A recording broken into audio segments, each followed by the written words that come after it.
Hello viewers, இன்றைக்கி நாம் வலிமை விருந்து சாப்பிட வந்திருக்கோம். பிரியாணி, சிக்கனு, மட்டனு, அடுத்து ரைத்தா, குலோப்ஜானு, கீரு, பாதாங்கீரு, அடுத்து சிக்கனு எல்லாம் வச்சுருக்காங்க. பாருங்கள், பிரியாணி, மட்டன் பிரியாணி, கத்திரிக்காய் சட்னி வச்சுருக்காங்க.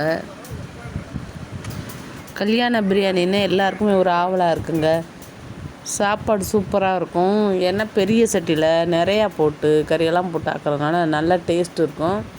நம்ம வீட்டில் ஆக்கிறது கொஞ்சம் கொஞ்சம் போட்டு செய்வோம், அது அவ்வளோ டேஸ்ட் வராது. ஆனால் இது சட்டியில் பெரிய சட்டியில் வச்சு ஆக்கி எல்லாருக்கும் போகிறதுனால அது ரொம்ப டேஸ்ட்டாக இருக்கும். கறி நிறையா போடுவாங்க இல்லையா, அதனால ரொம்ப டேஸ்ட்டு கொடுக்கும். குலோப்ஜான் வச்சுருக்காங்க பாருங்கள், ரைத்தா, ஐஸ்கிரீமு எல்லாம் வச்சுருக்காங்க. நான் ஒயிட் ரைஸு, சாம்பார் இது மாதிரி சாப்பிட போகிறேன். சாம்பார், கூட்டு பொரியல், வத்த குழம்புலாம் இருக்குது. நான் அடுத்து ஊற்றிக்கிறேன். இங்கே பாருங்கள், குலோப் ஜாமுன் எல்லாம் வைக்கிறாங்க. மட்டன் கிரேவி வைப்பாங்க.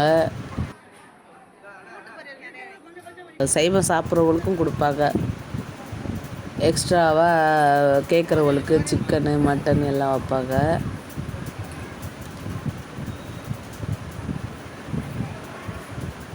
அப்பளம், சுவையான சாப்பாடு. இன்றைக்கி நான் சாம்பார் முதல்ல ஊற்றி சாப்பிட போகிறேன்.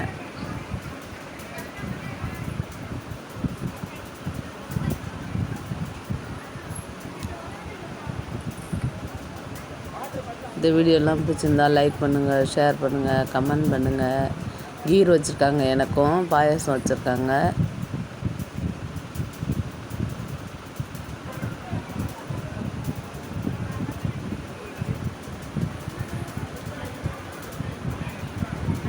இதை பாருங்க, சிக்கன் வச்சுட்டாங்க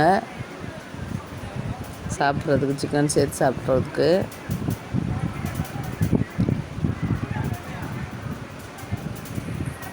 இன்றைக்கி நல்ல ஒரு வெரைட்டியான சாப்பாடு நான் சாப்பிட போகிறேன்.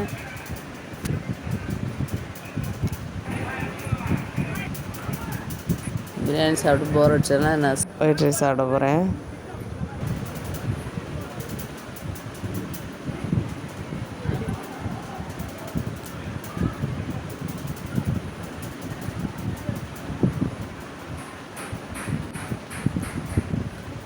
இந்த வீடியோலாம் பார்த்ததுக்கு ரொம்ப நன்றி.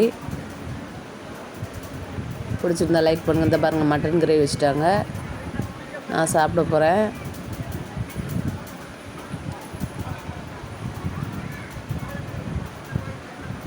உங்களுக்கு பிடிச்சிருந்தா லைக் பண்ணுங்கள், ஷேர் பண்ணுங்கள். பாய்.